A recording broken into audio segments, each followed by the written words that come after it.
order, please rise. Face the flag for the Pledge of Allegiance. I pledge allegiance to the flag of the United States of America and to the republic for which it stands, one nation, under God, indivisible, with liberty and justice for all.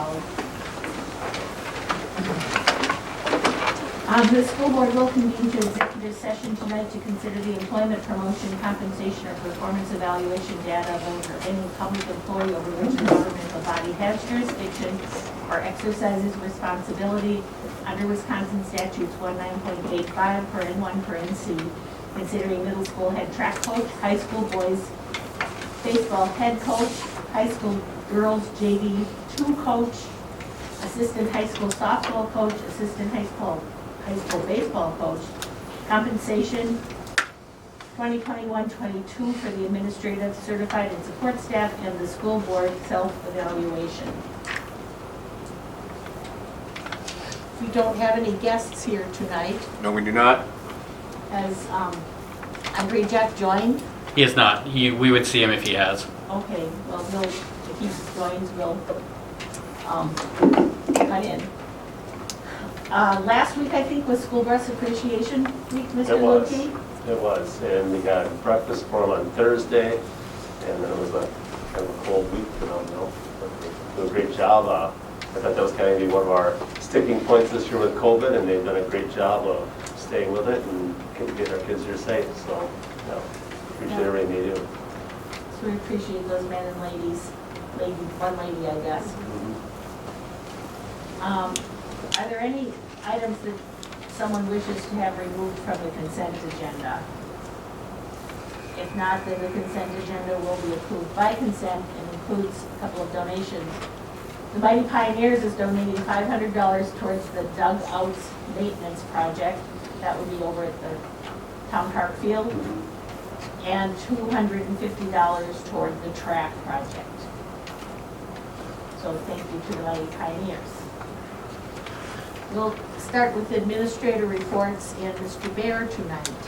Thank you, I appreciate it. I'd like to start just by recognizing a grant that we received. David Phillips, Dan Sanborn helped write a grant for Wisconsin Fast Forward, and they received $44,000 towards robotics equipment. So that's really exciting. They've done a tremendous amount of work to pull together the resources to make our new facility great. So we're just notified of that this week.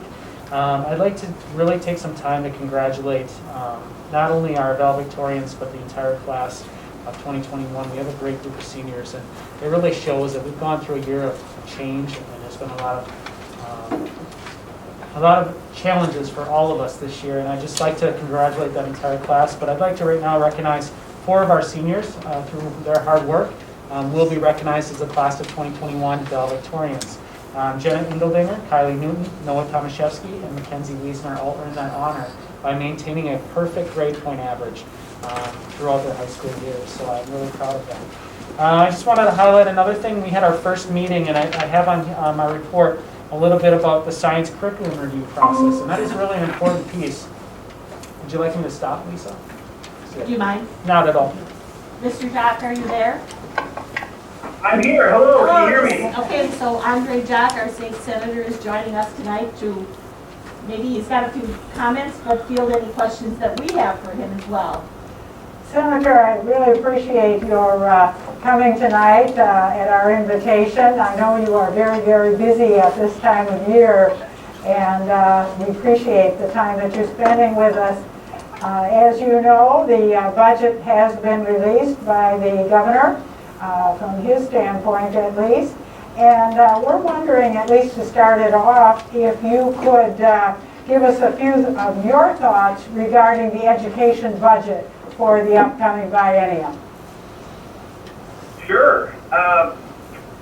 The first thing that I would say is I did recently introduce, actually just started circulating for introduction, a bill with Jeremy Thiesfeld that we worked with the school business administrators and district officials on smoothing out the educational payments. Right now it's backloaded, and this would even it out to 25% in the 4 quarterly payments, as opposed to where it's at right now, starting at 15% and ending at 35%. So that that is one thing that I wanted to make you aware of. But yes, we did just have the governor unveil his budget proposal on Tuesday. Yeah, it was on Tuesday.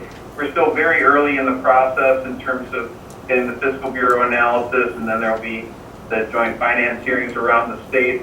But just some initial thoughts on that.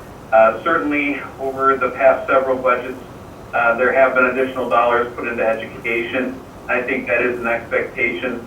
The question is exactly what form that will take.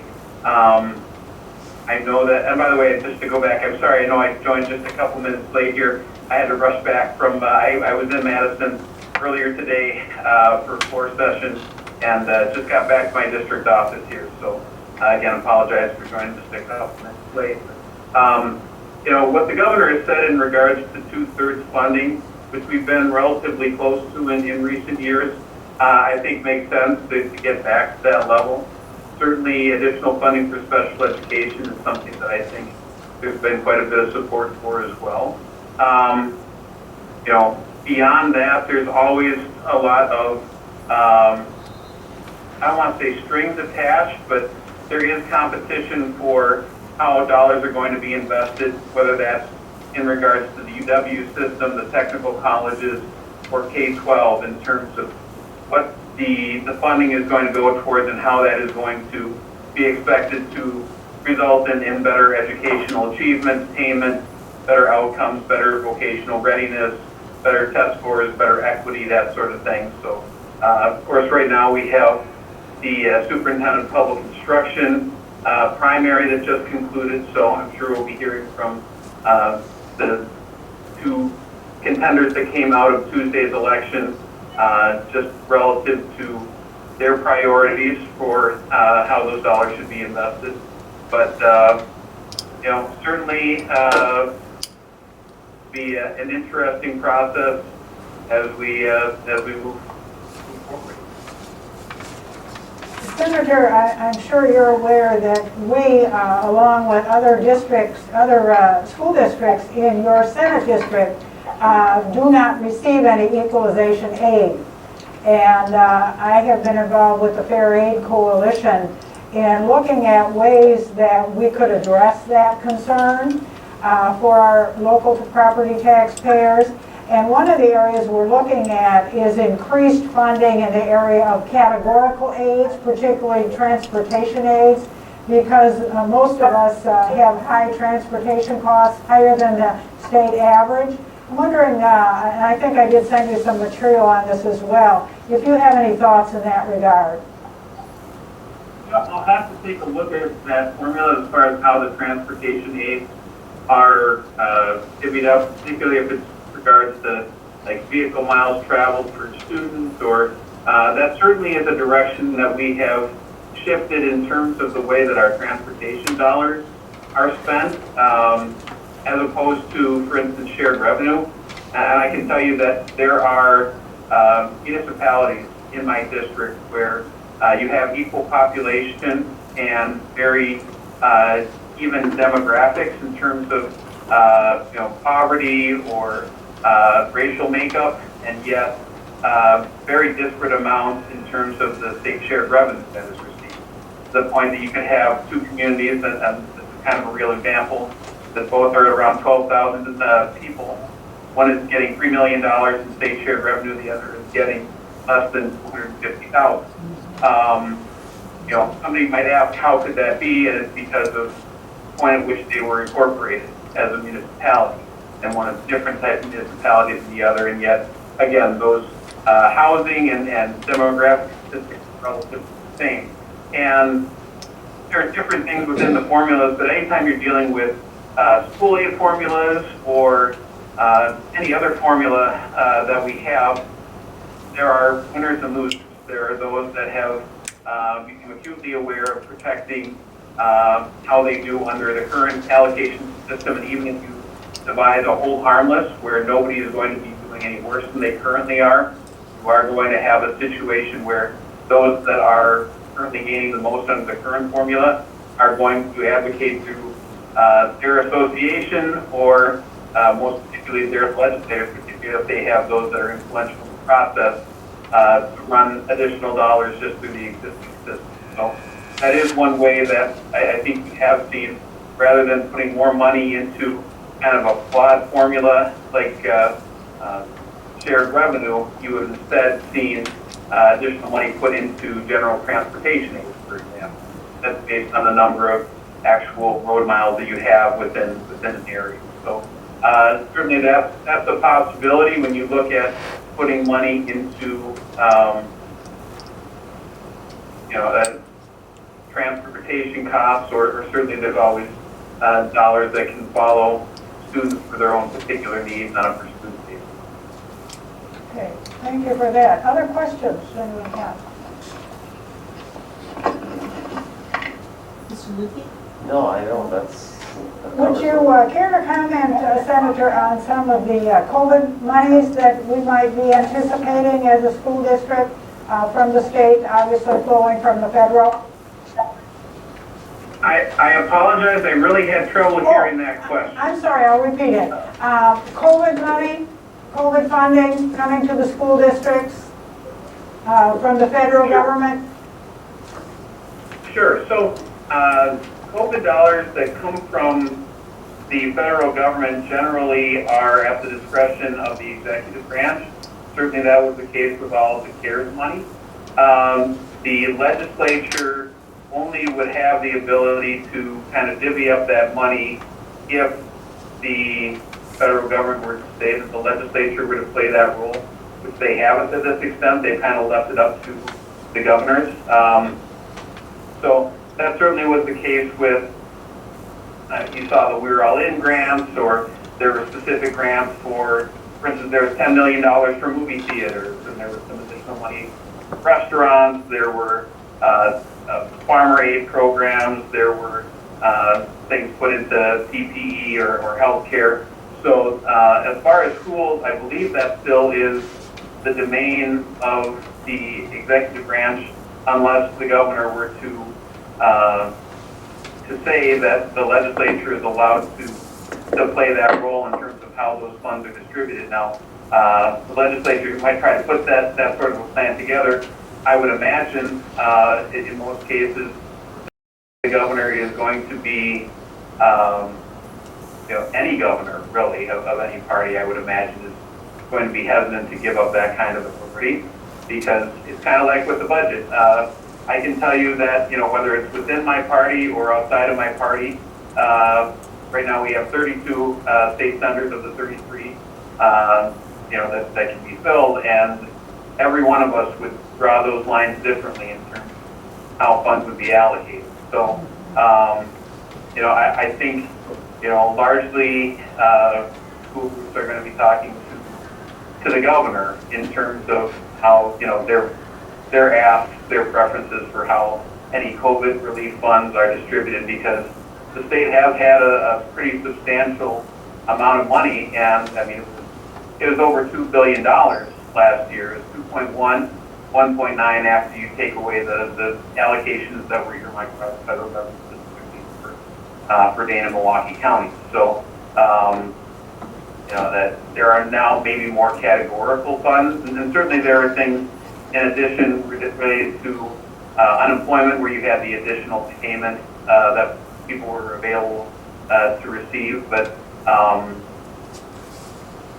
if there's a particular federal grant program that the state is, the legislature is allowed to play a role in, certainly let me know that. Although there are any number of things, even if there were to be, say, passive review by the Joint Finance Committee, just like with the budget, I don't serve on the Finance Committee. I have to work through, I have a designated budget buddy, or somebody that I'm able to work with on navigating the process, but I don't actually get to be in the room where it happens, so to speak. So anything with a significant fiscal note, other than, again, my ability to propose legislation, I have the ability to do that, but many times it has to go through the Joint Finance Committee in addition to a standing committee. Well, two areas of particular interest to us, which have to have a relationship to COVID, is broadband expansion here in Door County and mental health needs of young people. So those would be, you asked, you know, if there were some areas of interest to us, those would certainly be two of them. Sure, and so those, I guess I wouldn't necessarily consider those to be COVID relief categories in terms of funds not being earmarked by the federal government for that purpose. Certainly the governor has had the ability to earmark funds for that purpose, and I think he did to a certain extent with broadband. I have advocated for any of the projects within Door County or throughout the First Senate District in terms of broadband expansion. I think what they did is increase the amount of funds available for the number of projects that can be funded.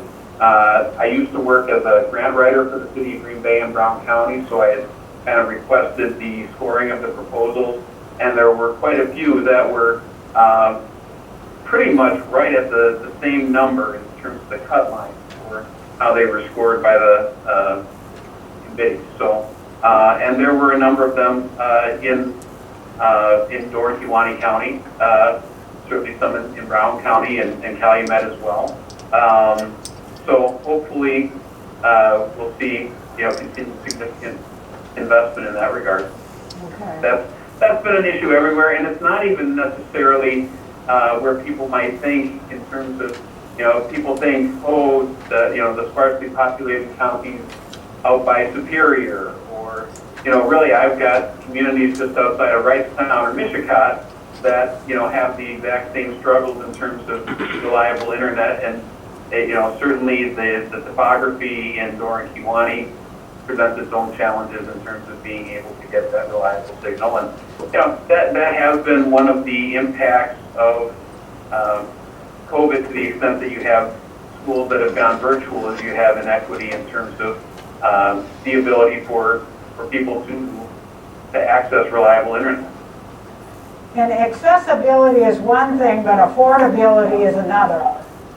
The affordability factor also needs to be considered because it is very absolutely. And pricey. Honestly, I think that kind of compounds, the issue of, the inequities. So when you look at the impact of not having in-person education, you do have, academic impacts and social impacts. But included there, you have those that have an IEP, you have mental health issues, you also have issues for, the age of the kid, in terms of if you have, and I have young children, but I can tell you it's different for my son in 4K who tried to learn in front of a computer screen than it is for my son in 8th grade. And, it is something where, there also are issues with the affordability for any sort of a household that is dependent on two-parent income to be able to provide that sort of support that their student needs for learning, especially if they have one or multiple students in the lower grade, and the ability to not only provide that internet access and afford that internet access, but even just the idea of having multiple students connecting via Zoom or GoToMeeting or WebEx or any online meeting technology at the same time, obviously that puts quite a bit of strain on the existing wireless capability that you have even in very, very urban or suburban areas.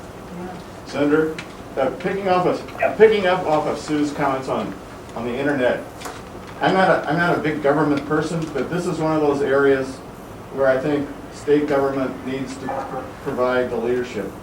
Because just in Door County, as an example, the county government is more or less like a bunch of crickets as it pertains to Wi-Fi for the county. So therefore, it's been now left to the individual towns on their own to begin to put together some type of programming for the people who live in their towns. Because the the county has a zoning ordinance on towers for Wi-Fi towers, which is really negative for the development of Wi-Fi. So therefore, the towns have to leave the county's zoning ordinance on towers in order to develop them. What I think needs to occur is the leadership has to come from the state to require every county to develop their Wi-Fi plan and how they're going to bring Wi-Fi to their constituents and begin to force them to do that. There's a gazillion grants out there, and federal grants, but many of them, only the counties can apply for those. The individual towns can't apply for them. So it needs to be direction from the state for the individual counties then to begin to develop their plan. Because let's be honest, Wi-Fi today is what the electric light bulb was in electrification of the dairy industry in the 30s. It's now become an essential part of our life. I think COVID has brought that screaming to the forefront. I don't know what the number is, but like 24% of our students here do not have access to Wi-Fi. Up to almost 50% of the students here don't have good Wi-Fi. Then if you go into a home where there's 3 kids or no, you're not going to have enough power to be able to bring Wi-Fi down at the same time while they're at home trying to do their lessons. So it's a really huge problem, and it's part of our society. I think that it's no longer a novelty. It's a day-to-day thing. And I come out of the healthcare world, and it's just so dominant now in healthcare, and COVID has pushed that along even further with video conferences with your physician and monitoring your equipment and all that stuff. So, but when you step into a lot of rural Wisconsin, once you leave the main town limits, like in this case Sturgeon Bay, you are now in a wasteland. And I always tell people that if we treated the electric light bulb or electrifying of Wisconsin the same way we're doing Wi-Fi, there would be many sections of our county that still don't have electricity coming to their homes. So, end of my little sermon, but thank you for listening. Sure, no, great points, and certainly, we have come leaps and bounds from the point that, home internet access was more of a novelty or based on, dial-up and, ponderously slow speeds, where it's now, the speed of commerce. It's the speed of, obviously, the way that, I can kind of tell I've got a little salt and pepper here in my beard.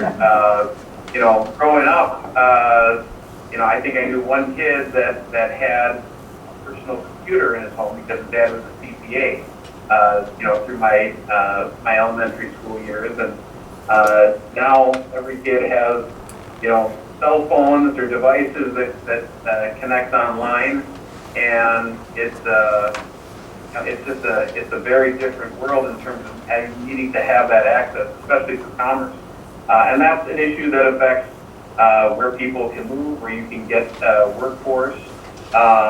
But that's why I think the legislature has looked at things like 5G, looked at ways that we can try to bury lines with any sort of road projects or with other infrastructure where you're co-locating things that are going to help. Certainly when I was with the city of Green Bay, but we did what we could to co-locate enough hotspots to help deal with TV white space. There are so many things that are so much different now from where I conceptualized technology would go.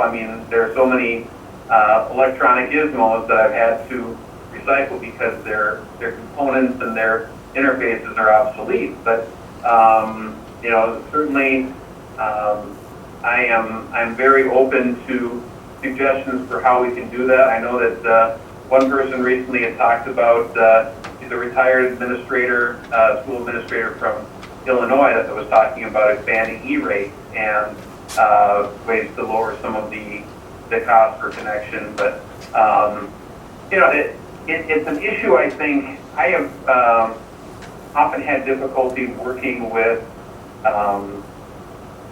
utility companies that are, they're regulated by the Public Service Commission, but they don't really have to be that responsive to the legislature because they are regulated more so by the Public Service Commission than by the legislature in terms of who has the most direct effect on them. And I have been able to provide them with a list of, say, you know, all 50 homes in a subdivision that if they just run the cable another, you know, 100 yards, they would be able to lock in for however many number of years, paying customers that would make it economically feasible. They've, in many cases, chosen not to do so because they don't have to. And you're kind of almost at the mercy of what companies are willing to engage with local government in, you know, those economically feasible contracts. But many times it's where they were already looking to go anyways because of where it would be most economically beneficial. How do you have the infrastructure to, you know, to do that expansion? I think, you know, that's certainly one of the ways that we're looking to make it more viable, I guess. You are right on. I do need a great example. Here, similar to that. If you're familiar with Door County, if you go up Bayshore Drive and you hit the quarry, that's where the cable stops because the cable company didn't want to spend the money to wrap around go around the quarry for 3/4 of a mile without any houses, even though there's a gazillion houses up there. When it needs coordination, they put a gas line in. They ran a gas line up there, which would have been a great time to drop the cable into the hole that the gas company was putting in. But there was no coordination, nobody talking to anybody. The gas company came in, put their line in, and filled it up, and so it's back to the. So it needs somebody at some other level to begin coordinating this stuff because it is so complicated. He's right, it needs the state. The state has agencies that can monitor wetlands and shorelands and hunting seasons. This is a matter of safety, health, and welfare for the state people, so the state should be on top of it. So we'll leave you with that. Thank you very much for joining us tonight and giving us your opinions and fielding our questions. We appreciate it a lot. Thank you very much. Senator, if you have any questions for us or need any information from us at any time, please reach out to me and I'll make sure you get it. Sounds great. Thank you so much. Thank you. Good night. Have a great meeting. Mr. Bear, thank you for that interruption. No, I appreciate it very much. You were Thank rolling you. and we stopped you, so. No, that's right. I don't have a solution to the internet issues, but hopefully, one of the things that I really wanted to focus on in my report, though, is that ongoing curriculum review is an important part of what we do. And this year we've been working with our science team. And over the last 3 weeks, I developed a plan with, in collaboration with CISA 7. And we identified 4 goals. Of course, our standards will remain the same. The next generation study standards are good standards that give us good direction. But what we need to do better is identify the learning targets and then the success criteria, how kids and what standards they should achieve and what level they should achieve them at. The other thing that we want to work on is our gradual release of responsibility. And what that really means is, as a teacher, I will do it, or I will model it, we will do it as a class, and then ultimately you will do it, that independent learning piece. So we're focused on that as our second goal. The last thing we're going to do over the next 3 months is instructional rounding, and that's observations of each other's teaching. But we're going to do that in school and outside of school, so we're going to be able to look at some other programs. And then the final thing is just to focus on the assessment, make sure we're assessing our students according to the standards, and that our assessments show rigor and they show relevance to that learning piece. So this is good work that's being done. I'm really proud of the team for helping me identify the goals, and I think we have a good plan in place. If you want to see that plan, it involves 13 days of work collaboratively over the next 3 months. The last thing I'd like to do before leaving you is just to thank our parents for attending parent-teachers conferences, and not only during that time, all the time. We feel like we have our parents' support, so I just want to thank them. I don't know if the whole board saw the email from Mr. Schleiss, but last year we lobbied to have the math season in a different season, so it didn't bump into basketball, so there could be more participation. Because you either play basketball or you go to math team, you can't do both. This year, it became virtual, so the school, and not only Sevastopol, but other schools saw an increase in participation from kids. So Mr. Schleiss at the Packerland meeting lobbied to have those meets virtual next year, and they are doing them all virtual except the final one. So that's a positive for participation for kids. So good work on his part. Yeah, no, I thank you for noticing that. He's doing a great job. He's got a lot of freshmen involved, a lot of kids involved this year, and that team really grew. Did a great job. Mr. Hiltz, Please, did anyone have questions for Mr. question. Bear? Sure. And bear with me, because I'm this has always been an important topic of mine, and I got 3 kids in this science program. And in fact, in the last 12 months, I went to like 6 or 7 STEM colleges and talked to all the professors and what they're doing. And you know, from day one, they're all project-based and stuff like that. First of all, this collaboration thing I think is great, and I think we need to actually make sure there's accountability and we actually do this. Because it wasn't too long ago you and I talked a couple years ago that historically education was not a collaborative place because people kind of stayed in their classrooms and did their thing. Because you know, my background is a lot of collaboration, and you explained that it's a different culture, and so I'm getting to a point here. So I looked up this next generation science standard, and it's rather exciting, and I went to the website. And a couple data points to support your plan and encouragement, but I want to make sure there's accountability because, in my opinion, and I have, as you know, or maybe you don't know, some parents that came and talked to me about the science curriculum. I know them. Some of them I know very well. So I've been it became more important to me, I guess, than just my own 3 kids and school and stuff, because you guys always handle that. So 2013 is when the next generation science standards came out. And if you go through some, and I sent out the overview, it is a wholesale change in how we teach. Okay?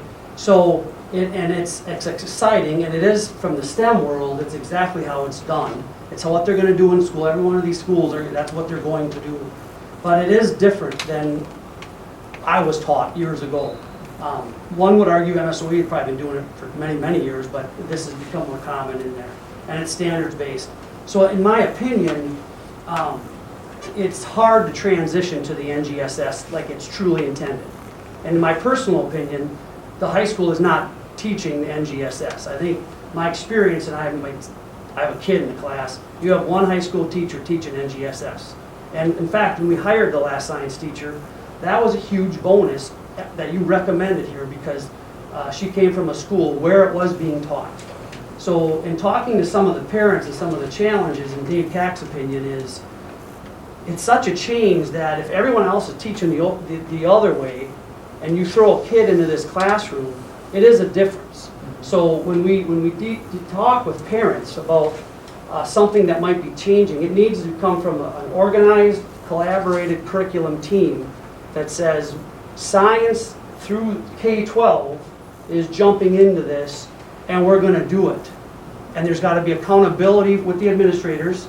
But what I'm saying, the positive thing I'm trying to get across here is, in doing the research, I think it's awesome. Because I'm a big critical thinker and America's fallen behind. The next generation science standards, if implemented, will help. And it's time. So it's been 8 years, people aren't going to do it on their own. So I think we need to make sure we put in a plan in place, which you've started. Yeah, I can share that. But NGSS, so this CISA 7 person, have they taught NGSS? Yeah, They're a science teacher? That's her critical area of focus for CISA. That's where she is doing professional development. I'm just saying, can they do the training? Yes. Because They'll work with us. Because as you go through and the deeper you dig into this, and so my background, I get it and understand it. It's what I've been doing, what they beat into my head for 20 years. This doesn't change easily. And I think so when I talk to some of the parents, that's the problem. We're not consistent.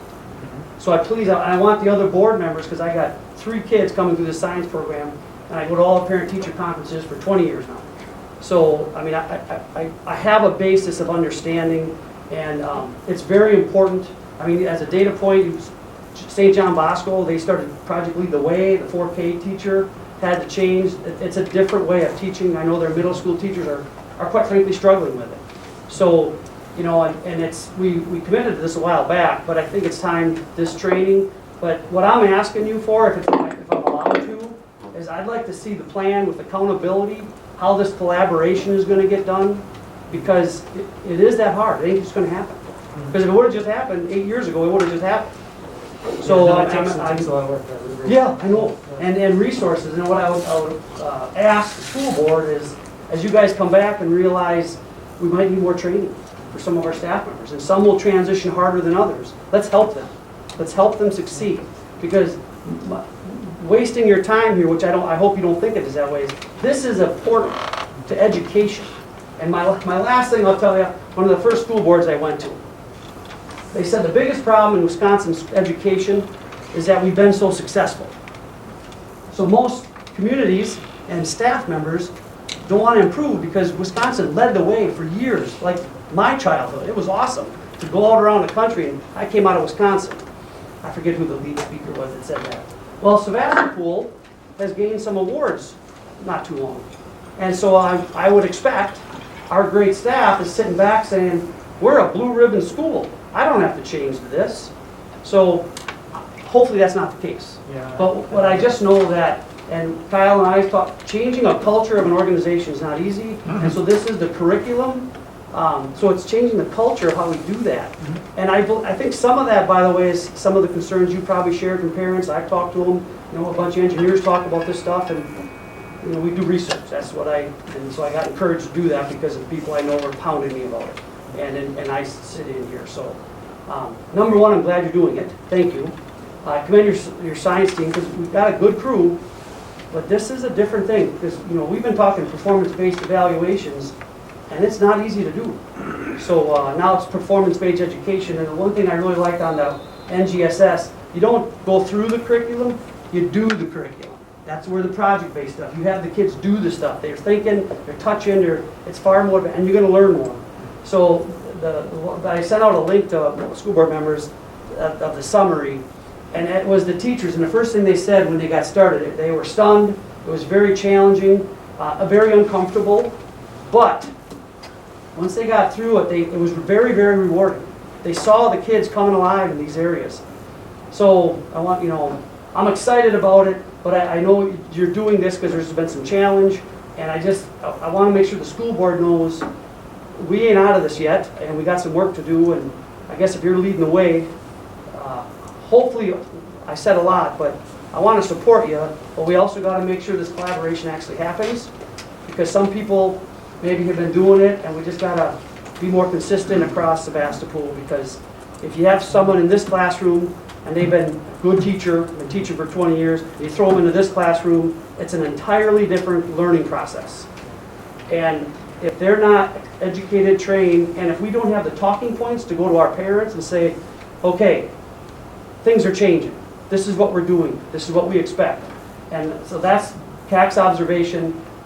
I'm very passionate about it because you know my science, and as Jay would tell you if he was around, I tell him too much about my history, but that's what I just wanted to echo this, that let's keep charging, but I wanted to make sure you realize how hard this is going to be. Your staff isn't going to just do this. I understand. And that accountability, if I understand, has to rest with the admin team, and I say that with great respect. And if you need our help, let us know, but people need to be held accountable or it will not happen. So, He said something that I didn't hear a rousing, positive, I'm confident answer to. The person from CISA, can she lead this and get the results that are needed? Well, I've worked with Mercy on other projects before, and I've seen her succeed in many respects, and so I want to give her the, I don't know, I haven't seen that specifically, but I'm hopeful. The plan that we put together was very collaborative. It has our buy-in from our staff right now, so I'm absolutely hopeful that this is part of the solution. They're set up for 13 meetings with it, so they got a path they're going down, and they may have to adjust as they go, but they're starting down that path. So. Absolutely. So that's exciting in that regard. Yeah, absolutely.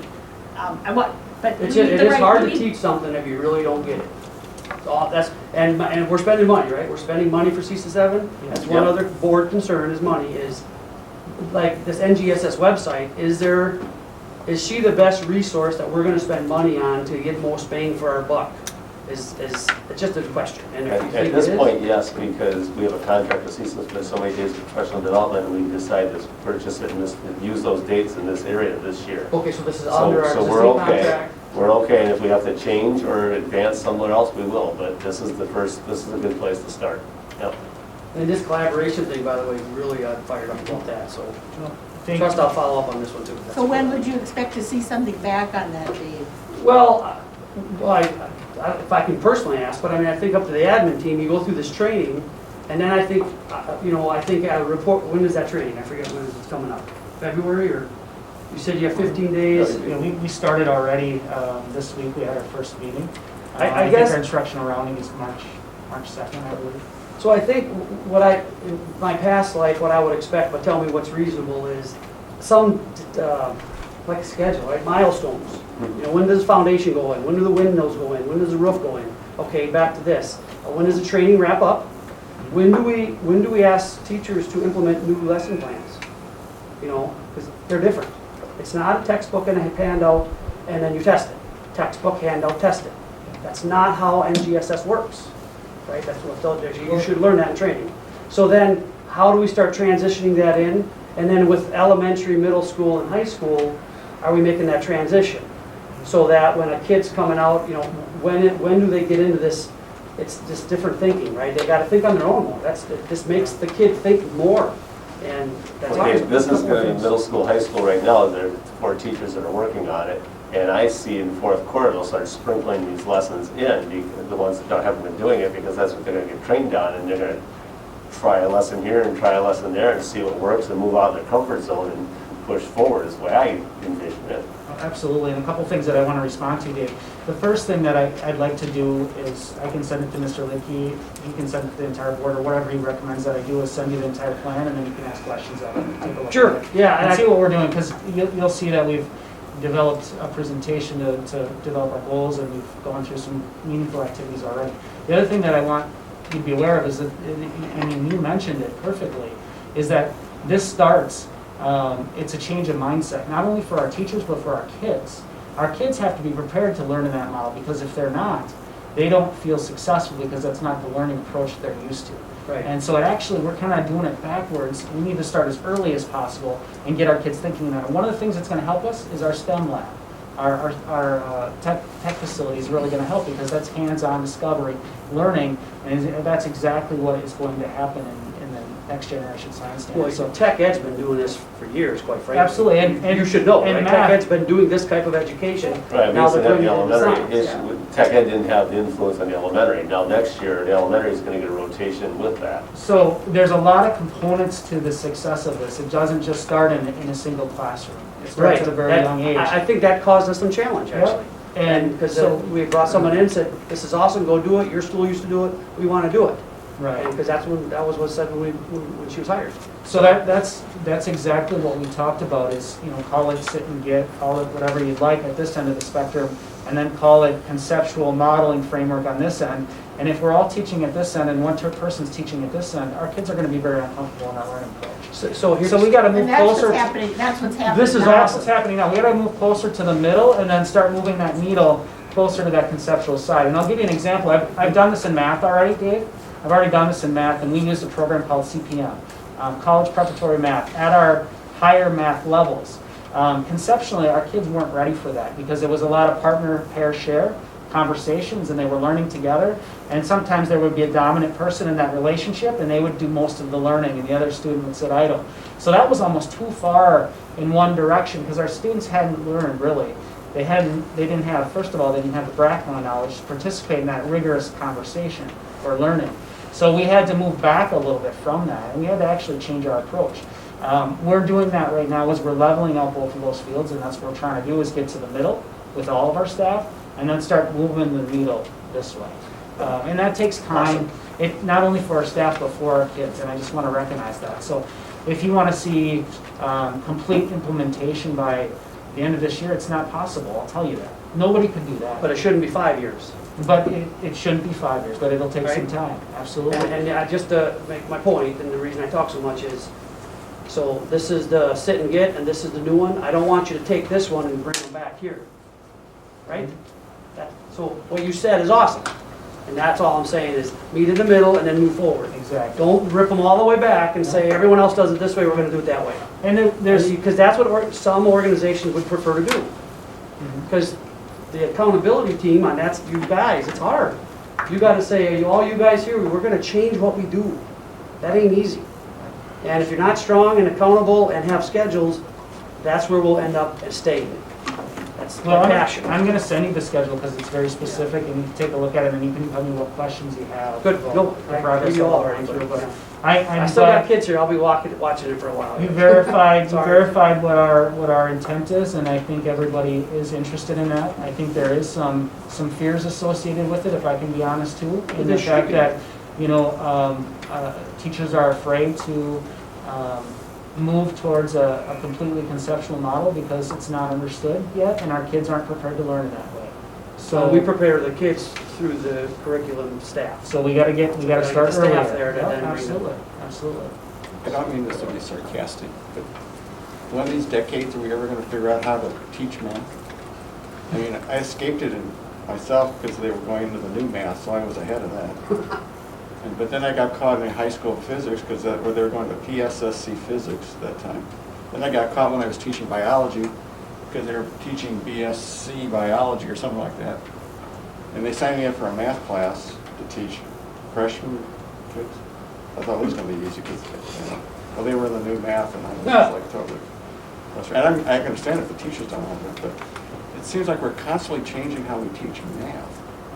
And while we're doing that, U.S. now is 26th in the world of math, where their students, high school students stand with math. So, One theory, sir, is NGSS and that conceptual learning, it brings your math in. When you're doing science, you're learning math. I'm optimistic about it. I know it's it going used to to be be, tough. you used to have to know the math before you could do the science. Yeah. Yeah, Thank Anyway, sorry. you, Rabble. Mr. Mayor, Well, and for just the last fielding one those is- questions, and thank you, Mr. Cack, for your passion in that area. Thank you. Mr. Hiltz. Just a highlight from the report that I provided you. Unfortunately, one of the casualties this year to COVID is our literacy night, and that's something that everyone looks forward to. It's exciting. The teachers do a nice job of putting that together, but we just can't have people in the building. So we are going to do a virtual literacy night that revolves around Dr. Seuss's birthday, which is March 2nd. One of the things I'm looking forward to is, as a highlight, is having all the teachers read a portion of One Fish, Two Fish, Red Fish, Blue Fish, and getting the kids a chance to see their teachers reading to them, as well as myself. And we'll put that out there along with links to different projects and things that families can be doing at home. So we'll still provide something, it just won't be what we've traditionally done. Any questions for Mr. Hiltz? I noticed you and Mr. Luthier going on the radio the first Thursday in March. This year especially, it's been great to have the administrators rotating on that program. You're giving so much good, there's no dead time, you're giving good information to people. So if someone hasn't been able to listen in, listen in. You can't afford to have any dead time on there. Ms. Margraf. Yeah, I have two additions. I want to, state testing officially kicks off next week. So access testing for our English language students begin next week, and the ACT is March 9th. So been pretty busy gearing up staff and scheduling and logistics for all of that. But I do want to thank the town hall for allowing us to use their space. So traditionally, all of our juniors would go over to town hall and take their ACT over there, and unfortunately we can't do that this year due to COVID. So we're doing something a little bit different this year, and having it in the elementary gym. While it's different, we're still trying to give the kids those same traditions that they would have gotten over at town hall. So it's a little bit different, but we're really doing the best that we can, and all the kids understand why that location, why they need to be in the elementary gym. But town hall is, pretty generous too, because all of our access testing for our middle and high school students are gonna happen over there too. So I'm real thankful for that. that we have that space. Is their internet speeds are still slower than what we have here though? I mean, they can't load where we can here. Exactly, but some of that, you know, it's the internet testing is over there, but we were told that that the kids were gonna be fine over there. And there's a small group of kids, so there's only 10 kids over there, so it should be fine. We talked about that. And then the second edition is this Tuesday. I participated in the annual State Superintendent Conference on Special Education and Pupil Services Leadership. It was a virtual conference. It was a half day. And the entire focus was on national and Wisconsin legal updates. So definitely something that we all need to keep an eye on. And my plan is to update the Pupil Services team with this information periodically so we continue to to learn and grow as a department. So that information will be coming out to the team. Okay, thank you. You're welcome. Any questions for Mr. Licky on the athletic director gifted talented report? There are none. Superintendent. I have a list of policies that had just technical changes. Just do that too when we do those. And I'll give you an update on the vaccine. I meeting with Door County Public Health and Door County Medical Center this morning. March 1st, they should have the next group of the population who will be eligible for vaccines. They think teachers for sure will be in that group, maybe all school employees. The problem locally will be appointments are already booked through March, and Door County has had about 7% of the 65 and older crowd receive the vaccination, so they have quite a ways to go in that group. And the 1A group is still ahead of anyone that would get included on March 1st. So I don't want our staff to say, hey, March 1st is here, we're going to get the vaccine. We're still they're still in the line waiting. Door County Medical Center about 3 weeks ago said, give us a list of 10 people. If we have an extra dosage, we'll call you and you send them. They've never called, so we've never had anyone take advantage of that. Right now, we have 4 staff members through other qualifiers who've been able to become vaccinated out of 109 people. So it's the vaccine is a slow process. So even when it comes out, it's going to be a couple months. It's March in a couple weeks, and we're out May 21st. So. I would strongly urge that everyone goes on the Purveyor website and signs up. I have been really, I was frustrated with the counties who've been handling it. And you run a Purveyor website, and you get an appointment, and it's not only in this county. I mean, it's statewide. Purveyor has taken the lead statewide. So I would just encourage everyone to go there. I would second that. They have got that down to a science. I waited in line 2 minutes. I did my e-check-in, went down there. The gal said, go to that desk, tell them you're here. I did. She sent me over there. 2 minutes later, they were putting a needle in my arm. No, you gotta be in the qualifying list. Right. Yes. Right. But we must have some staff who are. They've already got appointments, those that do, and there's not that many. Okay. They don't have that many over age 65. Okay. But you can go into their website now, register, and you will be notified when your group is eligible. Okay. And it's, Their software works. I did not know you could do that. Yeah, I think you say you can. Just, So we could do that now? Okay, I've not heard that. Okay. Anything else under the superintendent's report? Until they break the server, now that you told them to do I don't this. have Just have your second shot on Friday. Communications met on February 8th. Jerry, did you want to recap that? No, I think they're doing a really great job. They've got multiple balls in the air, trying to put together the stuff for the taking down of this building while they're still looking at planning what they do for the 100th anniversary. And I'm impressed. It's a lot of work we're going through. So. Meet and confer was on February 3rd. Dave and I were there.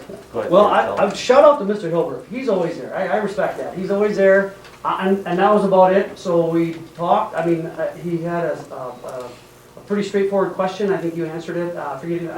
Probably not too much substance. I mean, important to him, and we got an answer. It was inquisitive about something. And then we chatted for a while, so, I mean, I took that as a positive, we kind of talked about that too as well. People at least didn't have much issue that night. So hopefully that means they're using the chain of command and their opportunities to talk to people and find their satisfaction with their concerns, I guess, is all I'd say. That's it? Building and grounds had 2 meetings. Who would like to lead on? Mr. Kluski? Cool. I can, we started talking about the track football field renovation was the main focus on it. We're moving forward with that. We had a second meeting was on Tuesday. We have another meeting 2 weeks from now. We're with Point of Beginnings, and they are partnering with Hutchinson. So Hutchinson's working for Point of Beginnings, which is Chris Hutchinson from the class of 2008. And then Point of Beginnings has Myron on board, and that's great because Myron is giving us the same percentage, which is 1.25% on the $27 million addition. They're going to do the same thing on the field out there. So that's a great partnership. And Bray Architect, of course, is also involved. And we had the Booster Club and a few of the coaches at the Tuesday meeting. We did a tabletop exercise where we laid out our dream, how you put the shot putter and all the different items at bleacher, how you do set that up. And now they'll look at the survey to see if that alignment works with our limitations of our physical yard. Yeah. I would just add, I was first, quite frankly, very impressed. Our coaches came in prepared. They had thought this out, where to put this, that, and the other thing. Who had the drawing? One guy brought in a drawing. Dennis Fleur had a drawing. So it was, because it's an athletic thing. So a lot of the coaches had inputs. You know, believe it or not, I didn't say much that meeting, and it was really good. I thought they really thought it through, and it helped the team understand what we want for Sevastopol in that area over there. So I think they've been dreaming for a long time, so they've been saying, boy, it'd be nice if we had this, that, and the other when they're out at practice and stuff, and all the other years they've been out there. I mean, Chris Horvath, who's coached for a long time, Rob Rankin does the middle school football, and he was with the Booster Club, so they've had discussions and thoughts and ideas for a long, long time, so they were well prepared. They're beyond dreams because the track has big cracks in it, and if someone steps in it, they're going to break an ankle. Right. Oh, and the football field floods because the track is too high and all the water runs down on the football field. And the bleachers have failed inspection multiple Where the shot and times, discus they're not safe. there was some reminiscing about that, yes. Each one of them had their stories that added about why it's So there are time. dreams, but there are needed improvements Yeah, of out course, there. yeah, they're absolutely. Safety There's a wise. lot of safety and, yeah. Equity Committee met on January 27th. Mr. Hiltz? We talked about the survey that we're interested in taking a look at doing. School Perceptions sent us a sample of what they had, and honestly, as we took a closer look at that, we thought that maybe we could come up with something on our own and do a better job by pulling things from different places. So that is our next task. Each of the members is taking a look at different things from different places that we can share with one another and kind of develop our own, possibly putting it on a Google form and why not. And I think we come back together next week to talk about that some more. In the survey, which is really the first step to know what's out there. Anything for the budget? Sure, the budget, the fund balance from last month to this month went up, and that's because 20% of our local property taxes came in, which was just over $2 million. Additionally, we had some state aids come in, that includes the transportation aid, that Sue was asking the senator about. And then today, you want to speed them up on what happened today, Carl? This is exciting. Well, it's as exciting as the budget gets. Today, we received checks from 4 of the 5 municipalities in the tune of just over $4.5 million that we deposited today. The end of the month, we will be making our March payment for Fund 39, paying back our debt, our building debt.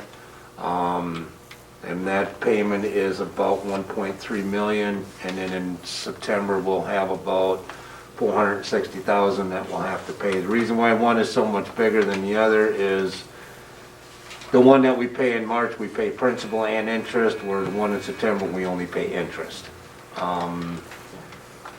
Also, one of the things that Sue had asked Senator Jacques about was the COVID payments. As of right now, we are scheduled to get, and I can't remember off the top of my head, but about $370,000 for COVID relief on the second go-around. I believe that is going to go up because they are changing.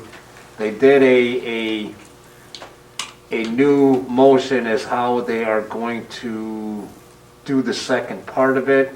Before, when they originally came out, they were going to do $395 per student for 174 districts, and we are part of that. They are revamping that, and they are going by student hours in the classroom in front of teachers and students in the classroom.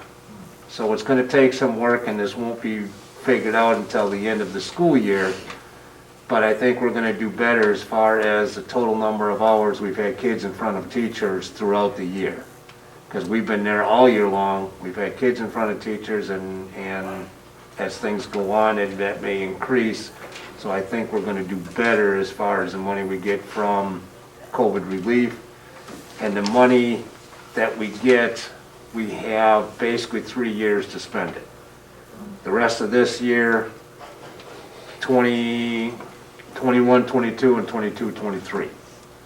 Before that, you have to come up with things for, and I have a feeling we're still going to have more expenses next year dealing with COVID, because I don't think we're going to be back to normal by next year, so there's still going to be things we're going to have to do. I think it's interesting how they tell us this is how much you're going to receive, and then they say, well, now we're going to change the distribution. So if you're going to change the distribution, and there's 174 districts out there, we're all going to jockey a little bit. So I wish they wouldn't tell you that's this amount, because it'll be different by June. But It will. okay, yeah. So it's an Right. estimate, I would say, for now. Right, it is, I mean, the one portion of it is set, Set, right? but the other portion is not, so. Good. Facilities? Current facility, nothing really to report. It was, well, I will tell you. The stairwell going from 4K directly outside by door number 3, no, door 2, sorry, in the really, really cold weather, has moved eighth of an inch, quarter of an inch. I mean, you can see the crack in the wall. So that's the 98 edition, where the classrooms sit on top of the 65 part, but the tower with the steps is all 1998 in construction. So we have a little settling going on in that part of our grounds right now. So just let you know that's there. Yeah. So that's something about the, and that's the part of the building we're keeping. So yeah, so that's the interesting part. So. Great. Anything on the new building? There's lots out there. If you haven't had a chance to see it lately, in like the 4K kindergarten wing, there's cabinets already in, the walls are painted, the cubbies are in, and the cabinets above the cubbies, so that area is the farthest down. The floor has not been laid yet. So that's the farthest along. The masonry work is almost all done in the interior now. Where else? Oh, the skylight is now permanently in. That was put in end of January, February here, February must have been. And so we're in pretty good shape. We had a lot of meetings about the demolishing, abatement, and moving the equipment from the old portion to the new portion. The connector from the 91 gym to about where Rock and Dan's office is, that'll be the first portion that's demolished. And that could happen as early as May 22nd, Saturday, May 22nd. The kids get on the 21st. And then, after they tear that down, the idea right now is that's when the large equipment that's in the current shop that we're keeping or selling will get pulled out. While that's getting moved out, the movers are coming on the 24th, 25th, and 26th to move everything that we're keeping out of that building. And they're gonna store some of it in a trailer out back, and some of it's gonna be in the 1965 gym. And Myron will prepare the 46 section at the same time for abatement. And then the abatement team will come and start abating that, and we may even do that the week of May 17th while school's still in session. We'd have to relocate Mr. Sanborn, Mr. Carlson, and Mr. Kent for the last week of school.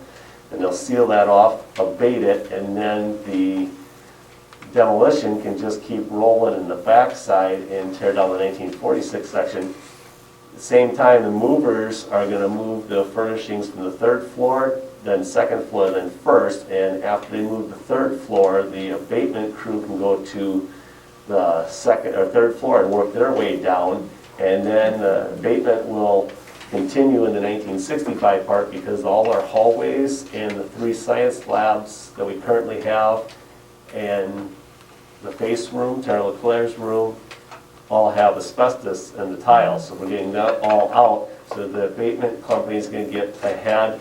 Then when they're through the 1924 section, and there's so many feet this way, they have to have such clearance, then the 1924 section will come down. And it's cheaper to abate the places that have cement and haul it away than if you don't abate, because if you don't abate, it has to go to a different landfill site.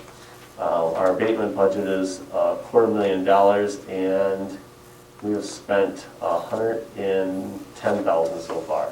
But we always know that when they break into those walls and soil and whatnot, we don't know what we're gonna find. So that's where we're at.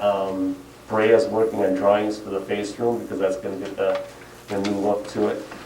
The English room on the other side of this wall is gonna get so that all the kids can sit there straight way, the same way. I don't know what else am I missing. There's more, but it's quite a bit. But spring is coming. Yeah. So it's exciting. If you get a chance, you'll see on my Friday flyers, I always pick a day of the week when I'm going out at 4:30. Or if you want your own tour, let me know and I'll take you out there. Because I can take one person or 2 at a time. It's not a big deal. But I have a group that I got to go after hours. Because there's 70 guys out there working every day. And there's a lot of stuff moving around. It's exciting. So when Workwood just talked to you and you took him on, Jeremy Shop, you took him on a tour or you're going or something? It was Monday. He didn't show up because of the weather. But no, he's coming on Tuesday.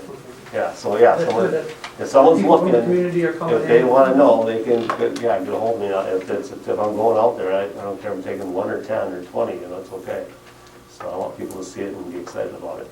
They are also trying to punch out some of the rooms so that when we do the moving, we can move the furnishings and equipment that we're keeping into those areas. We can't occupy it yet, so that might help us with some of the moving. It's interesting how they got different wings or different stages, so I don't know which one will get done first. So, but they're working at it. So generally, they have all the lights on out there. they leave lights on quite a bit out there, don't they? Yes. Yeah. It looks huge when you see it at night with all the lights on. Mm-hmm. And all the lights are LED lights, and they have dimmer switches on it, so the teachers are excited about that. It's really nice. They all do that so that if somebody sneaks in there at night and they fall down a shaft, they can't find them because they didn't see it. Yeah.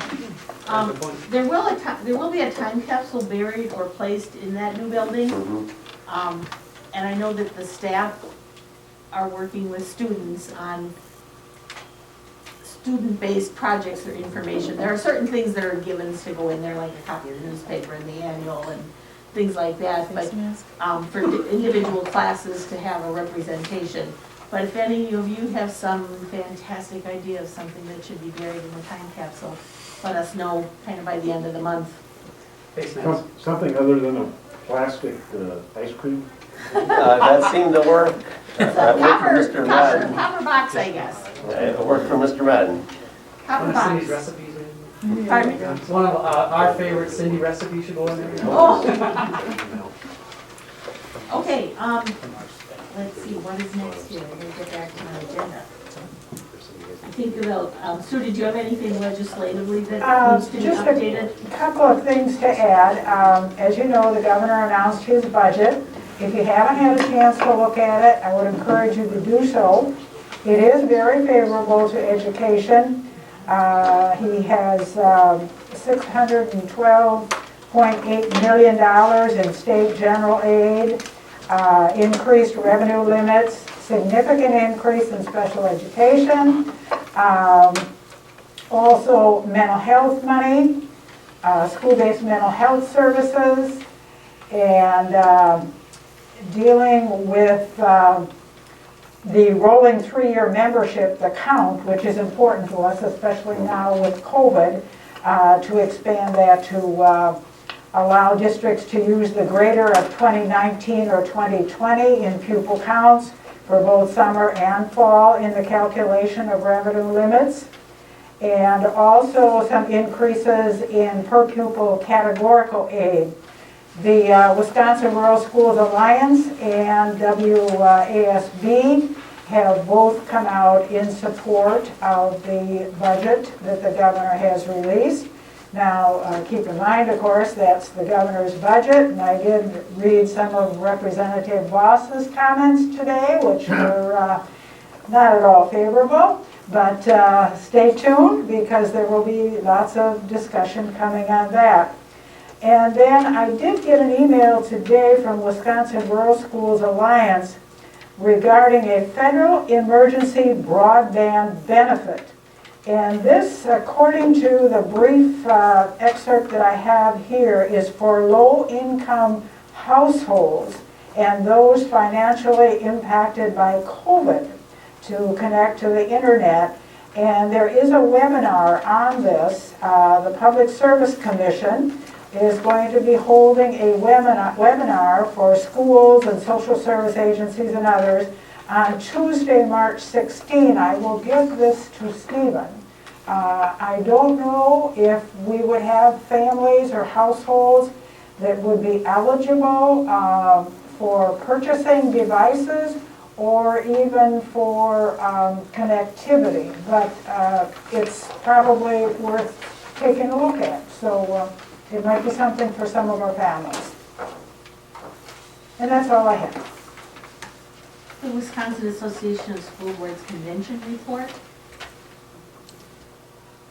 I don't know how many people participated in it because it was virtual this year, but I did have an opportunity to sit in on quite a lot of it.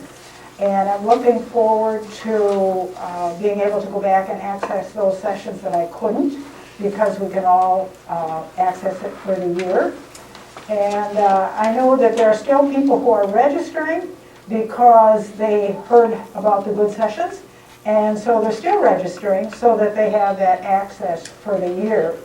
And I know that we did a survey through WASB, and the results were very positive. In fact, some people said, I could never attend other years because of my work schedule or family schedule or whatever.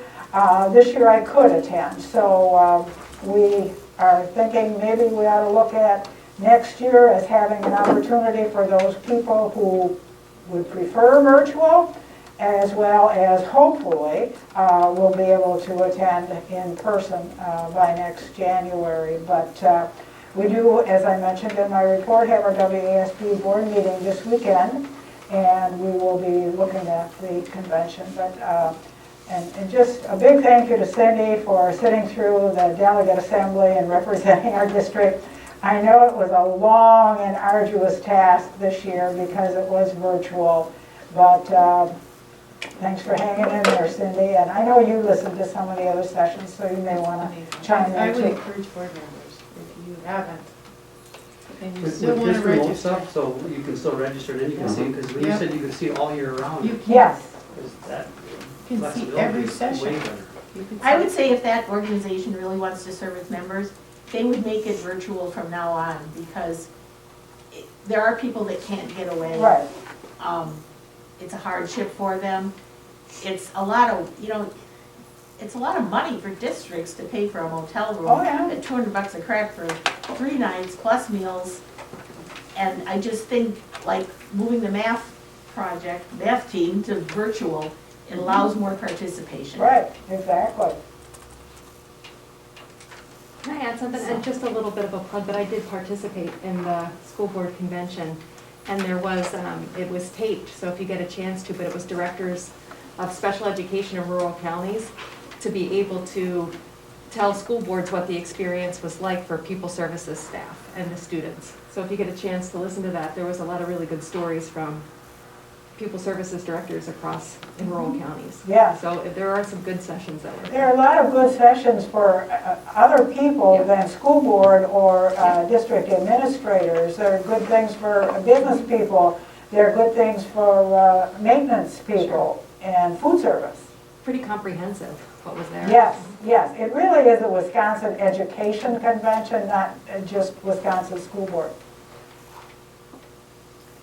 Okay, we'll move to old business then, and we have some second reading of policies, so these we can approve as groups because we read them 1 month before, we've added our comments.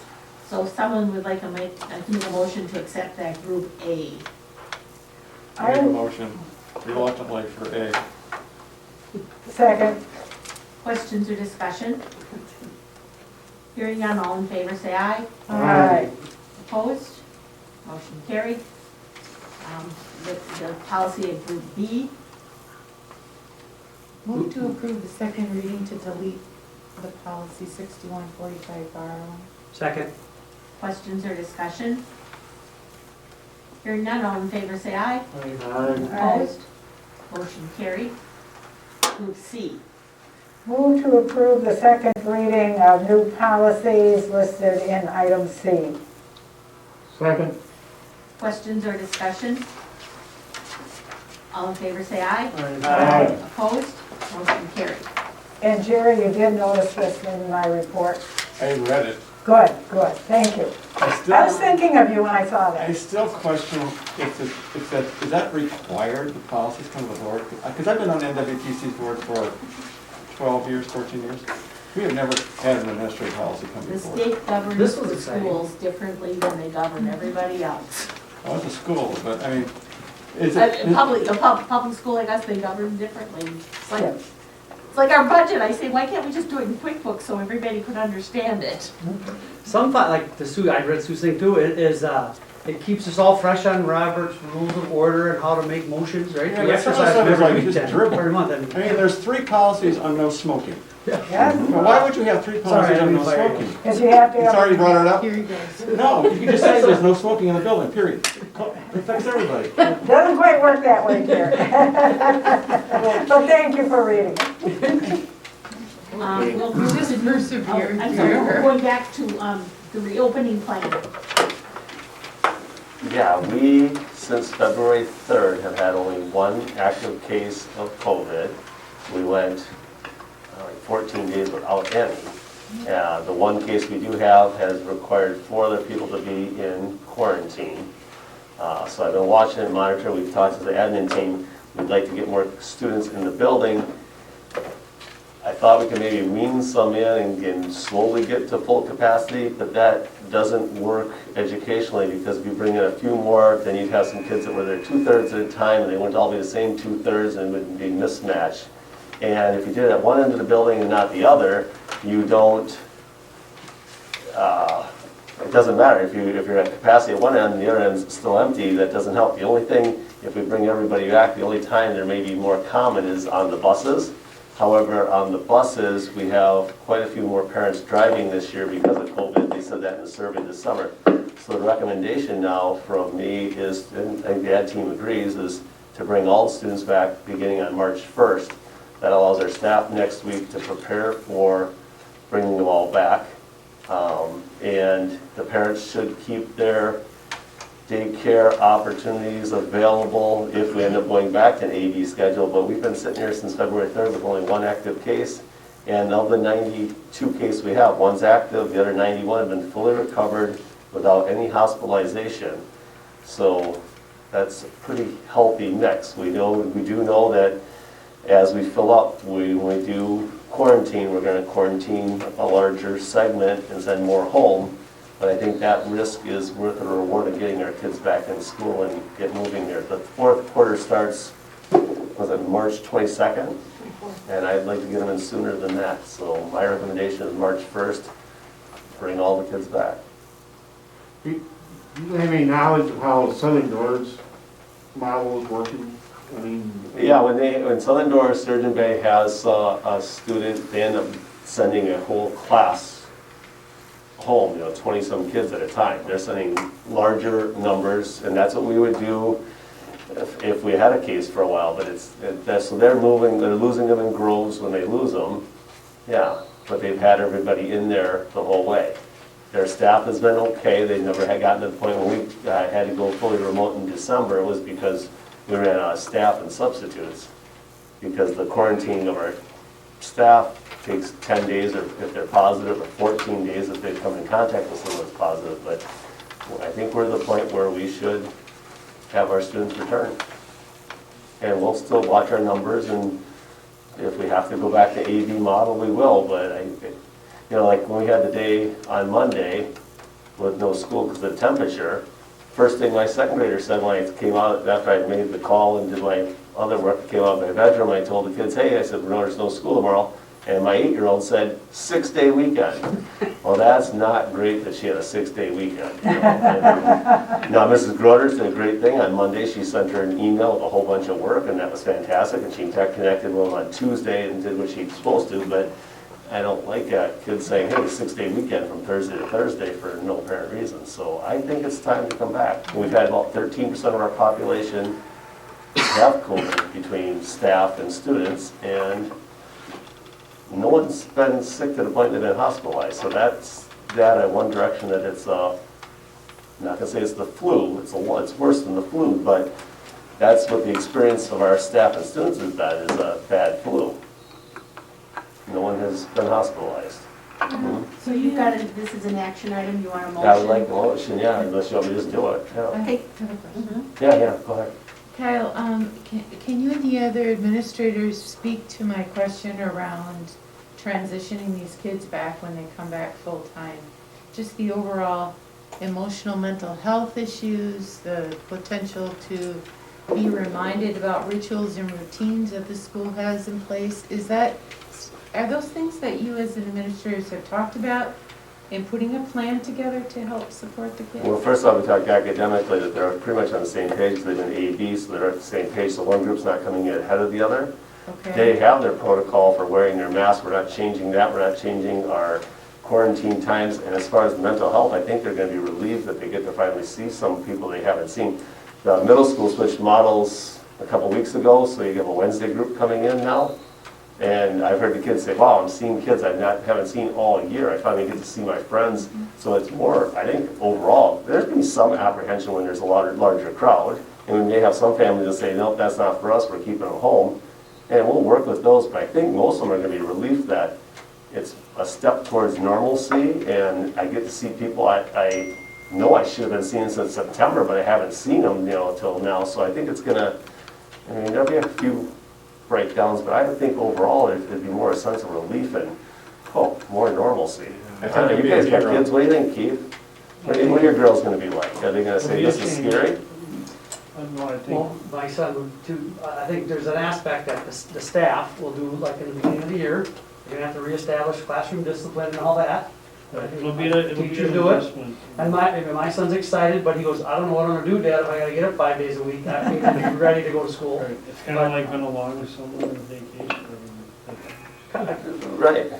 I think overall it'll be a relatively quick transition because unlike the start of a school year, you don't have to establish all of those expectations and those kind of things. It's really just a matter of finding a way to mesh the two groups together when they come in. And again, that will be relatively quick.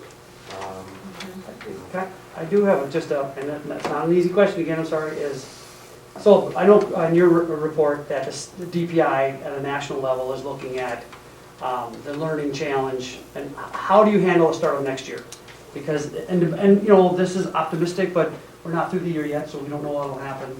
And I'm just wondering, are you guys, is it time, not that you have time, but are we thinking about, especially some parents have commented at the snow day because now their kids don't have it, and parent-teacher conferences just happened. So some active parents have kind of said, hey, my kid's behind. Well, it's COVID. So my question would be for the staff is, at every level, and I know other schools are starting to talk about it maybe, is like the fourth grade teacher, do they revisit more third grade topics? And, you know, seventh grade, do they revisit more sixth grade? And I don't know the answer, I'm not saying it's easy, I'm just saying maybe it's time to start that discussion. I'm glad they're doing that at a national level, but at the end of the day, you know, national guidance. Our team will have to take care of the Sevastopol team. I mean, so I don't know what the outcome is, but I know sooner or later, I don't think a sixth grader should just jump off in sixth grade curriculum. Maybe they can, but right from a teacher perspective, what do, you know, sometimes. I really think if, Go ahead. if we can pull all the kids back together for the fourth quarter, I think that will be huge in terms of getting a springboard into the fall. I think if we have to go from A, B into full in the fall, I think that part will be more difficult. But I think the teachers have done a really nice job of trying to keep the kids paced and getting through. You know, as we talked before, science, social studies goes on the back burner with the focus on the reading and the math at the elementary level. But once you've got the kids 5 days in a row, teachers have told me that they feel like they're about 85% of what they've normally been able to cover. So if you start having the kids in 5 days a week, I think that's just going to ramp up.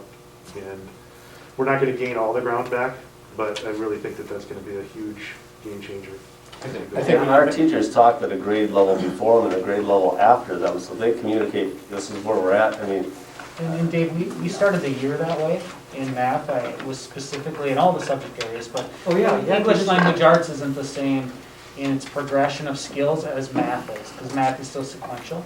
So at the beginning of the year, we couldn't start in, you know, compound, whatever it was. And concepts, we had to go back and pre-teach and reteach some of those concepts that they missed in March, April, and May of last year. So we already started that conversation, and that's continuing on through the school year. And I bring it up because parents ask, and I think it's good for us to be able to tell the parents that we're gonna get them through this, and I've said it before, education is a continuum, and the staff will keep doing what they're doing, it just will look a little different maybe. So, and you're right, this fall they already did some of that, so, good, just, I think you'll quickly find out when they get back. yeah. We don't know what we don't know, but, you know, I've had that problem since after the second month they were out, like, where are you gonna catch up with this stuff? And I don't know, I think there's gonna be an asterisk behind this class too. Yeah, there'll be certain gaps that you don't. I think there's gonna be an asterisk behind last year's class, and this is gonna be but I think at some place you do performance tests, don't the, like, third graders and fifth graders do math and reading standardized tests? And that's probably when does that take place? Towards the end of the year? We do it multiple times, plus the state does a test. Because that's gonna be where the proof of the pudding really comes in. Can they read? It is, and that's where the push is to continue with state testing, even though kids have not had, you know, to really be able to identify those gaps. And so, I mean, when it's in the data, it's easier for teachers to be able to drive their instruction because of that. So it goes back and forth on whether or not state testing is fair or not. Well, I hate to see the testing people now say, well, we'll make these tests a little different because this group has not had as much stuff, you know. No, they're not making them any different. We don't want to hurt anybody's feelings now. The only thing is different is in the forward exam, they're not doing one test that's called the test-dependent analysis, and that's the long writing portion. So they're doing all the other tests besides that one, and that is to mitigate the fact that we might not have all the kids in the building, and you don't want to spend X amount of days, more than you have to on state testing versus getting learning from your teachers. Where I feel sorry for the staff, and I think the greatest nightmare would be, and it's very possible, the kids are all over the map. Yeah. The fifth graders are all over the map. Some are here, some are here, some are here, some are here. They're all over. No pattern or anything. It's just. I think I would agree with that if we weren't if we haven't been in school. I think the teachers have a really good understanding about where their kids are. If we had been in virtual, I think that would have been more challenging for our staff. the most challenging thing for the staff will be the people that still remain 100% remote, because it doesn't matter if you have 1 or 10 remote, you got to teach both directions at the same time. That's the way it's going to be, and some are going to stay that remote. We've always had gaps between the smartest child in the class and the one who struggles the most. There's always been that gap. Our teachers know where our kids are. I have no doubt that each teacher knows where their group is. But that gap has always existed, it always does. And the ones that are struggling, the parents always want them to catch up with the rest. Well, the problem is the ones that are at the front of the learning curve are going out faster too. So the gap has always been there. And Mr. Lippke, thanks for saying that. I was going to add that our administrative team has been talking about UDL, Universal Design for Learning, which is differentiation, but it's taking kids from where they are and moving them forward. But you got to understand that in any class at any time, not any of those kids are at the same place. And so we're very, very familiar with that, and that just is exasperated with our current circumstances. But it doesn't mean that we're still not identifying individual needs and we're intervening where we need to. And, you know, the board has been very supportive of the interventions that we put in place and making sure that we bring those kids in and give them time so that we can supplement the learning so that they can catch up. I just think it's going to be a huge challenge for you. And what I'm also worried about is the kid who normally, in normal circumstances, would be here, is not here. Mm-hmm. And it's somebody good luck. But I think it's going to be. Well, it's going to be a challenge for everybody. I Is think there a it's worthy of the motion? discussion. That's gonna exist. That's not gonna go away, and they'll recover. I think the But I next- think parents need to know that we're talking about it, the administrators are talking about it, staff's worried about it. Because, in fact, I just had a discussion with an Oshkosh special ed instructor. And the one thing too about testing, I tell people is, testing this year is still important because it's still a data point. You know, it shouldn't change our evaluations of other things. It's a different year, and we would expect it maybe to dip down possibly, but that shouldn't shock anybody. But it's just another data point, and It's targeted, you know, it's targeted yeah, information. we just don't let's not lose our mind if the test isn't what we expect, you know, so, because it's The added- COVID.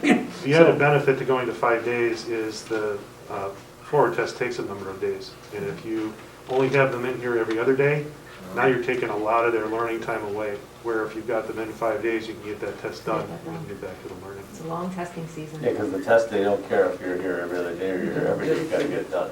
Do you need a motion on this, or? Well, Yes, can I we say need a one, motion can I on say this one one thing way or the before other. we motion, to Cindy, to what you were asking too? I don't think we know really what it's gonna be like to have the kids come back, and I think that we have to be prepared for that, and we have to talk to our staff about, these are some things that we need to be aware of, and to remind everybody of what the resources are if there are kids coming back. And I agree, majority of them are gonna be super excited, but there are gonna be some where they've been real hesitant to come back.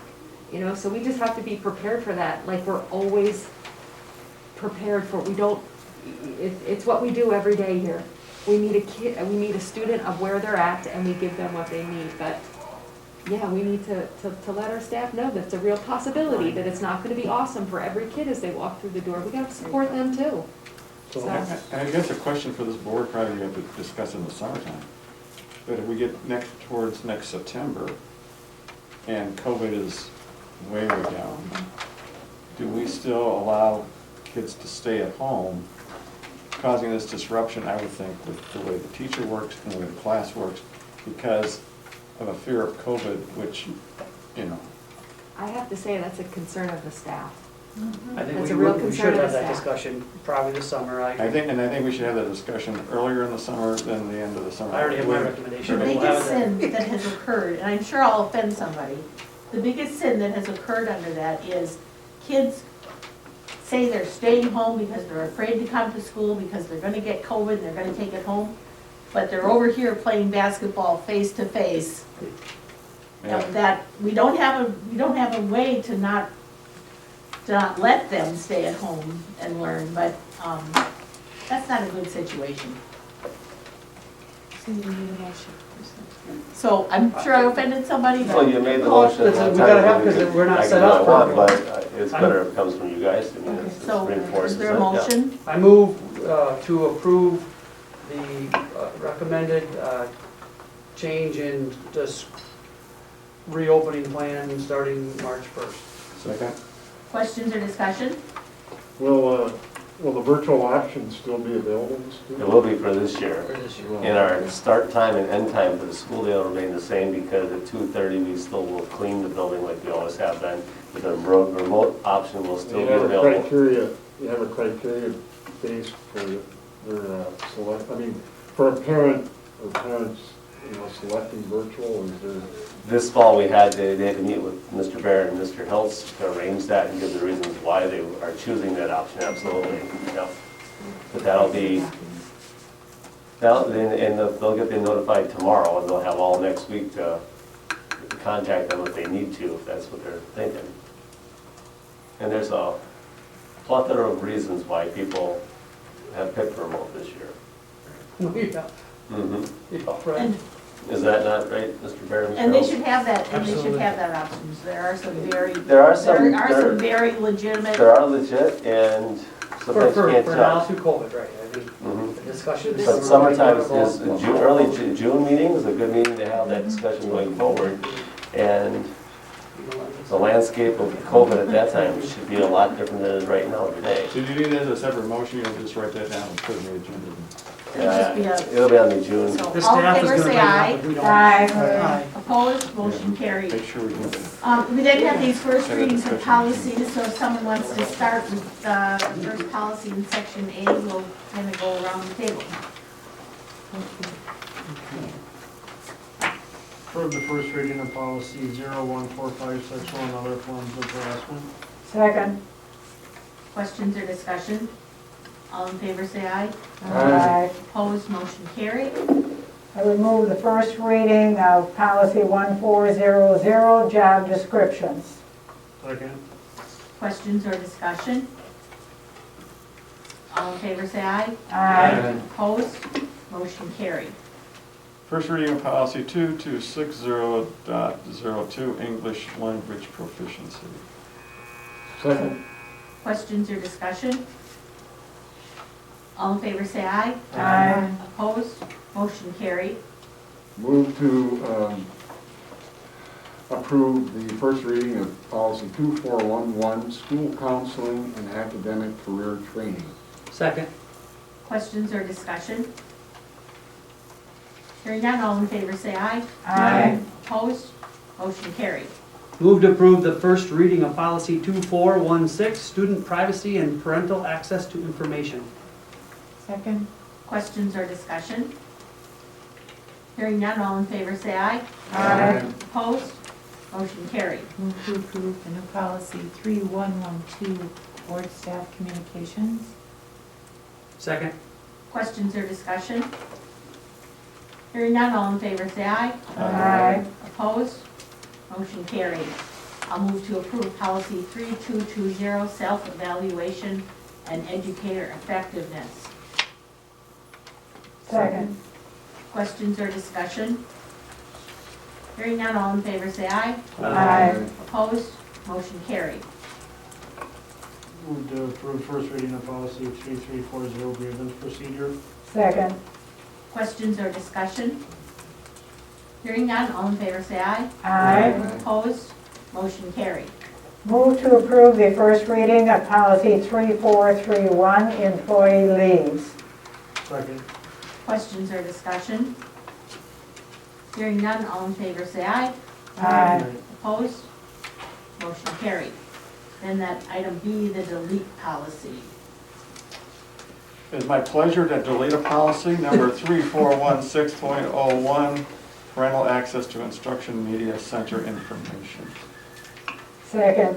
Questions or discussion? Hearing none, all in favor say aye. Aye. Opposed, motion carried.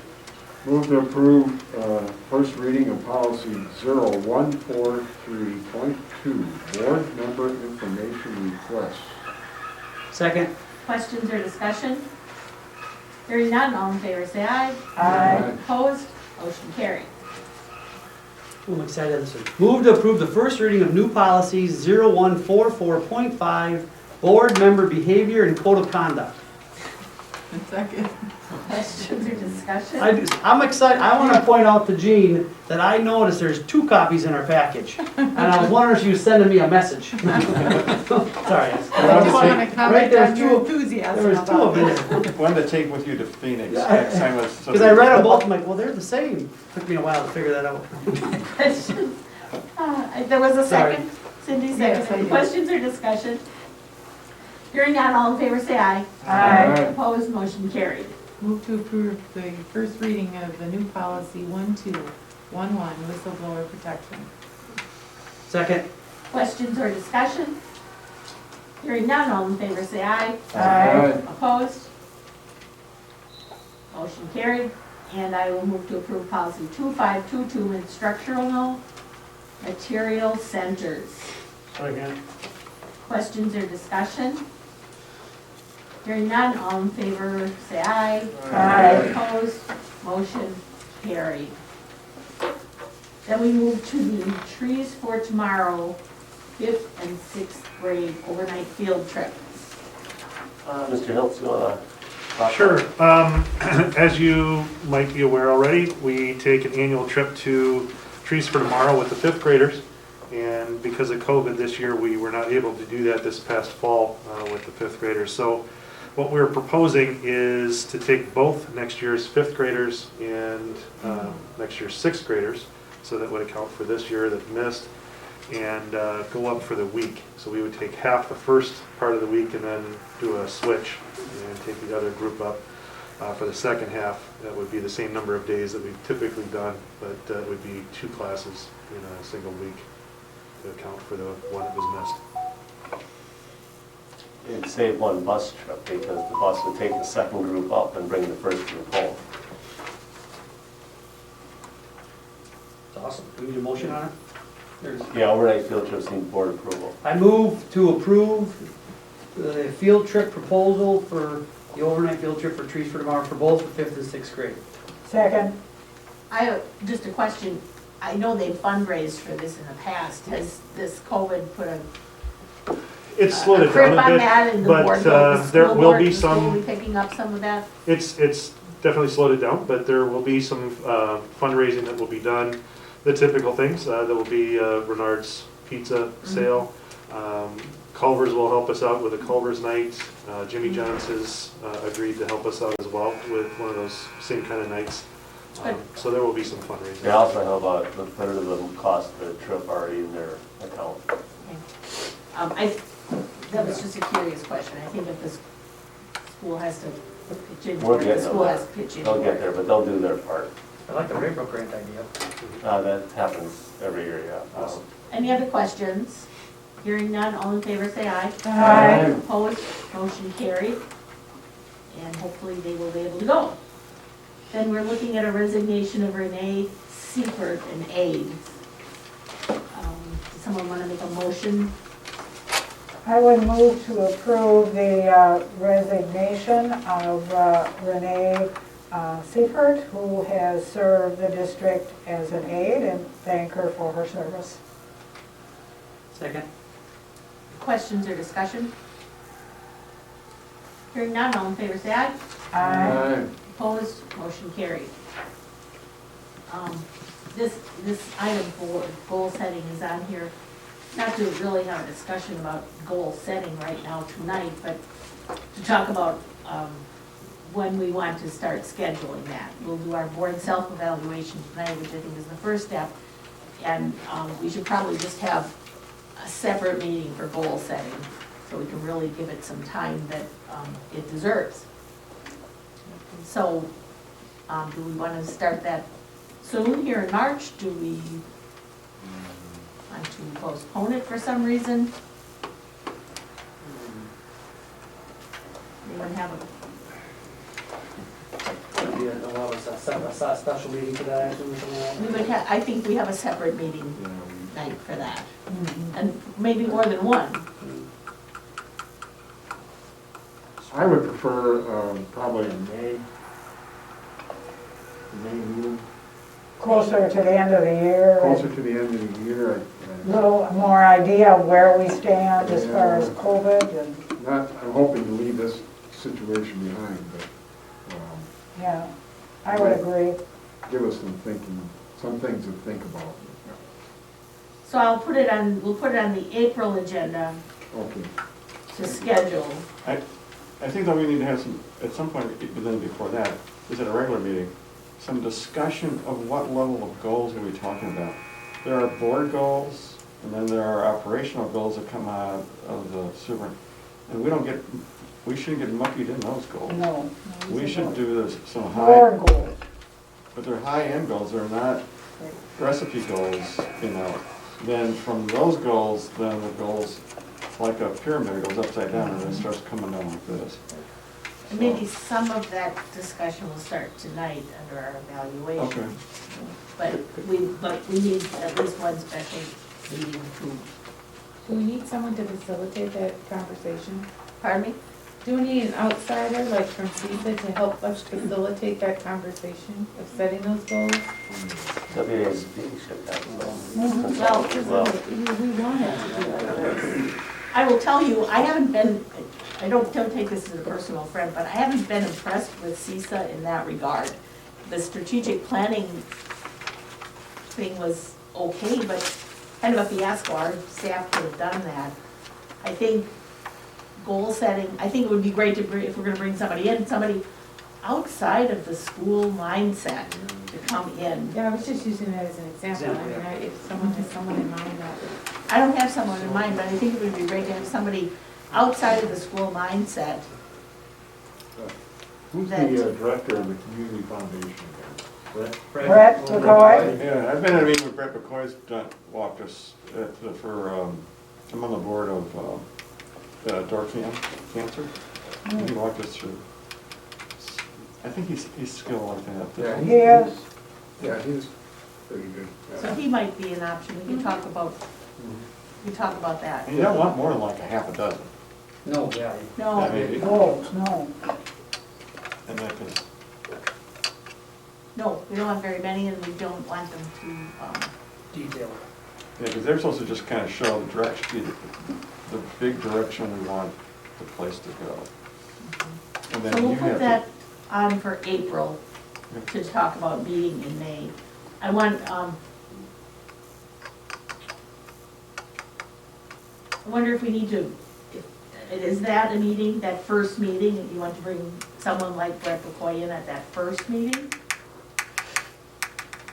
I think the facilitator would be when we're doing it, right? Because we're chewing and we got a diverse group, a bunch of ideas. Someone needs to facilitate it, orchestrate it to an appropriate, like maybe a strategic level of goal. So are you talking the first? No, I think the first meeting is just Is the school scheduling, board. right? Is that what you were just saying? The first meeting is just to schedule what we're School doing? board, yep. First meeting is the school board kicking it around with their ideas. And then you said we're gonna have a separate meeting where actually we'd have more discussion on that. I think what Lisa's saying is the first goal-setting meeting you want. She wants to know if you want Brett or someone like that at the first yes. goal-setting meeting. The I first think the answer is goal-setting yes, right? Yeah, Yeah. that's understood. Right. well, Brett would come in for the, and go through all the, this is a driver, all the games you go and play to get your goals together, you know. Yeah. I will contact him and ask him if he will consider coming. Is that, I guess for next month, think about it, if that's the person we want, or do you have somebody else in mind, and then we should contact that person early on to see if they. His willingness to do it and his availability in May would set Right. what day your meeting is. Right. Okay, that would conclude our regular business, so I'll look for a motion to adjourn. So moved. Second. All in favor, say aye. Aye. Opposed, motion carries. With the roll call vote. Yeah. And motion to convene to executive session.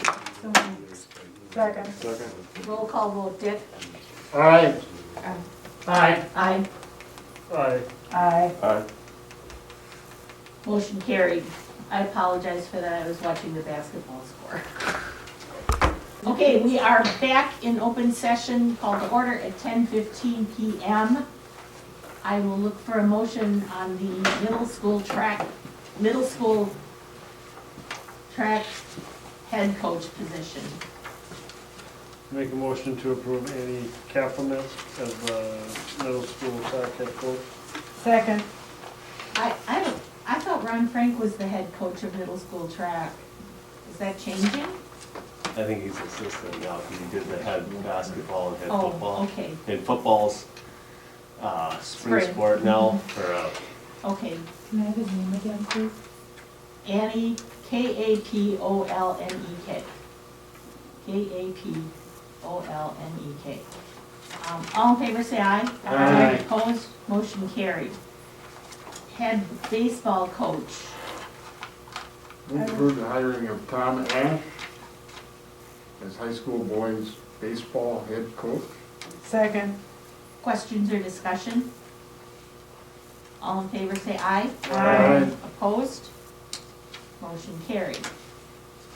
Got that, Cindy? I do, Um, surprisingly. High school girls JV2 volleyball coach. I would move to approve Robin Schott for the high school girls JV 2 volleyball coach. Second. Questions or discussion? Hearing none, all in favor say aye. Aye. Opposed? Motion carried. The assistant high school softball coach was Morgan Rush, was the nominee. Make a motion to approve Morgan Rush as the assistant high school softball coach. Second. Questions or discussion? Hearing none, all in favor say aye. Aye. Opposed? Motion carried. Assistant high school baseball coach. Is that? Okay. Is there a motion? Yeah.